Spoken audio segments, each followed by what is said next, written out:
So now your work is to look at the desire and to talk about it and to find the feeling place of it, to visualize around it. Make this desire that's weird in the beginning feel familiar. And as it begins to feel familiar, you begin to achieve vibrational harmony with it until the next logical step is then the manifestation of that new desire.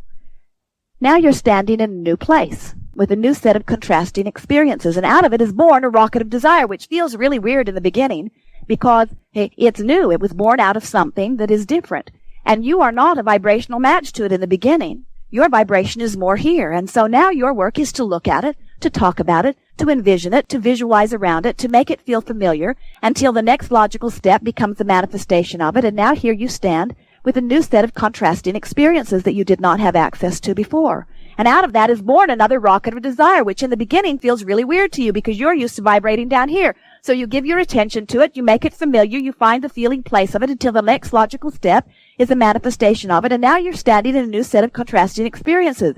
And out of it is born another rocket of desire. And in the beginning, this desire is really weird to you because you're used to vibrating over here. But now you give your attention to it, you make it familiar, you find the feeling place of it, now you manifest, now you're standing in a new vibrational place with a new set of contrasting experiences. And out of it is born another rocket of desire, which in the beginning feels really weird to you.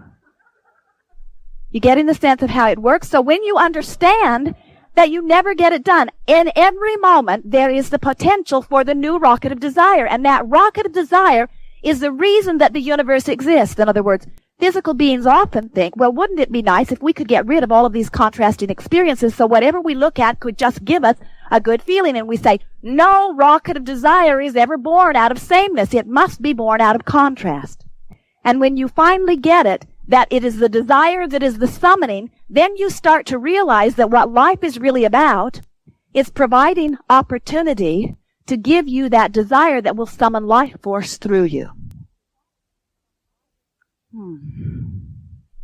So there are two things we want you to remember. You never get it done, and you cannot get it wrong.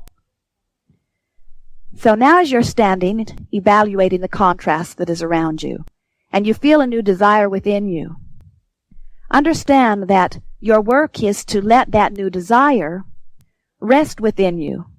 And your work is to work upon it until you feel the familiarity of it. We were visiting with a friend a while back who has an adult daughter.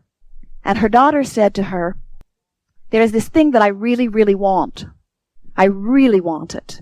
And if it unfolds, if it happens the way I want it to, it will make up for all of the things that I've wanted all of my life that didn't happen. And we said to her mother, when something feels like that, the manifestation is not on the doorstep.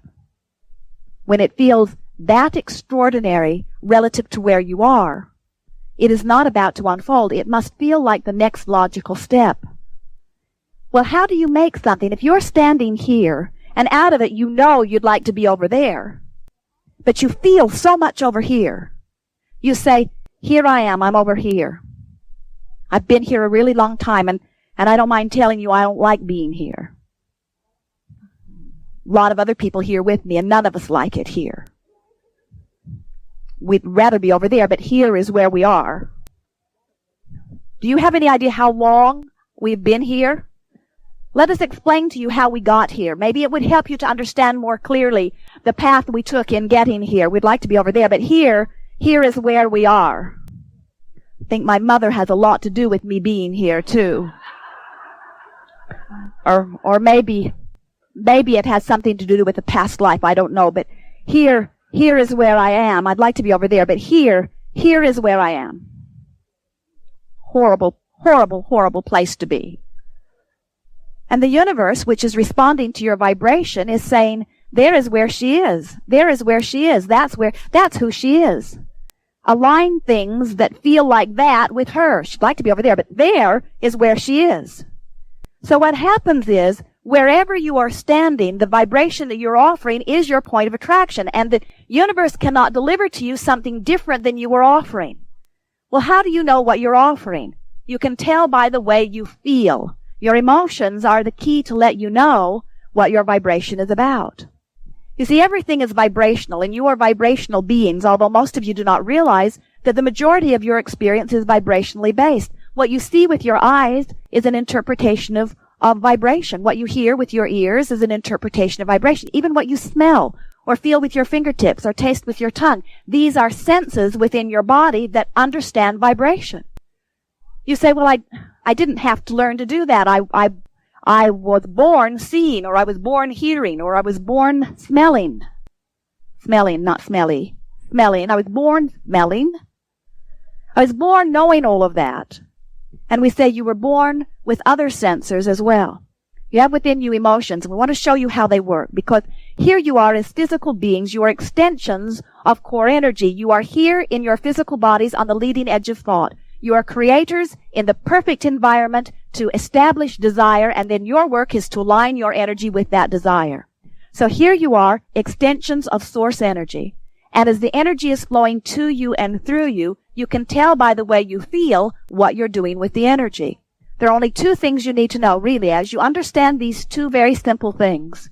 Two things that you need to know about the energy. First, how much God force or non-physical energy or creative life force, doesn't matter what you call it, how much current or energy am I summoning right now? Or another way of putting that is, how big is my desire?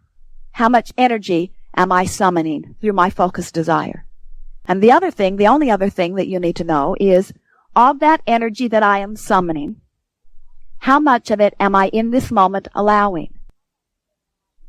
Or how much of it am I resisting? Now, your emotions tell you everything about all of that. We're going to play with this just for a minute so you'll get a sense of it. We're going to stop on a vibrational emotional meter in 4 places. Actually, there are infinite stops. But just to give you a sense of how your emotions work, feel the feeling of passion. What passion means relative to the first thing, how much desire do I have? Passion means lots of desire focused in this moment.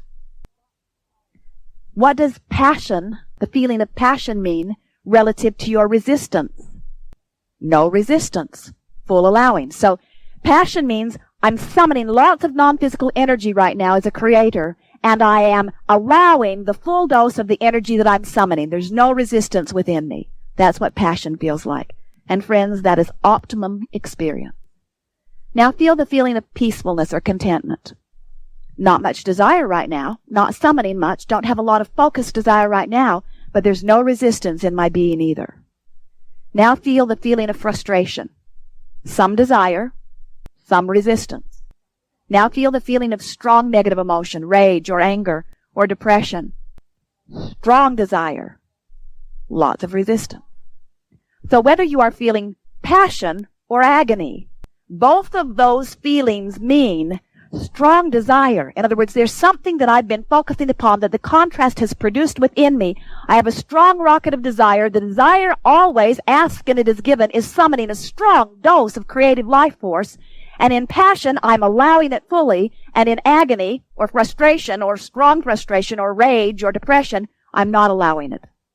Now, what does not allowing it mean? It means you have a rocket of desire that is vibrating on one wavelength and a habit of vibration that is vibrating differently. These habits of thoughts you sometimes call beliefs. In other words, that's what we were talking about earlier. Here's this rocket of desire that is produced from contrast, and it is vibrating here, but here's my habit of vibration, and it's vibrating here. Well, if I got a habit of vibration that's here, habit of thought or a belief, and my desire is here, now there is contradiction within my vibrational range. My energy is not aligned. So as you begin to play with the way you feel, you can tell in every moment whether your desire is particularly focused in this moment, and whether the energy that is being summoned by virtue of your desire, whether you're allowing it to flow or not. We want you to realize that your work as a creator is so much simpler than you have ever thought it to be. Your work as a creator is to align the energy within you. Your work as a creator, in other words, so many people, as they're looking around in the world that surrounds them, and they see those things that make them uncomfortable or those things that they want to shout no at, they believe that they have a very big job. They believe that they have to control all of those conditions. There is, let's make enough laws and let's get enough people to enforce those laws so that we never look out into environment and see something that bothers us. And we say, oh, there is a much easier way of going about that. And that is, You do not need to control any of the conditions that surround you. All you are needing to do is to align the energy that is within you. When you see something not wanted, in your awareness of it, there will always be a producing of a clear desire of what is wanted. Because within every particle of the universe is that which is wanted and lack of it. So when you give your attention to something not wanted, out of it comes your clear awareness of what is wanted. If in that moment you would turn your attention to what is wanted and you would try to find the feeling place of that, in that moment you would begin to include in your experience the thing that you are wanting. And in time you can look back on that contrasting experience that produced that desire to begin with and feel affectionately loving toward it, awful as it seemed in the moment, because it gave you the clear awareness of what is wanted. We are eager to talk with you about anything that is important to you. There is no order of business here. We're wanting you to realize that our greatest advantage to you is to assist you in finding vibrational harmony with the things that are important to you. In other words, when you are a vibration, here is a simple way of saying it. What I think and what I feel and what manifests to me is always a vibrational match.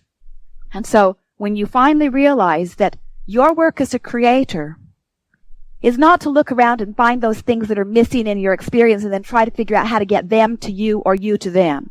Your work as a creator is to identify those things, try to find the desire within you. So what we want you to begin saying right now, so somebody says to you, how you're doing, and you say, great. They say, you get that house built yet? And you say, nope. Or, then why are you smiling? Because I have an unfulfilled desire that's continuing to summon life force through me. In other words, the desire itself is what keeps me alive, you see. Oh, and besides that, it's coming. Now here's the way you smooth those waters. When you say, I have this thing that I want, and it is not yet fulfilled, the thing that we want you to feel is that as the desire is within you, it is summoning life.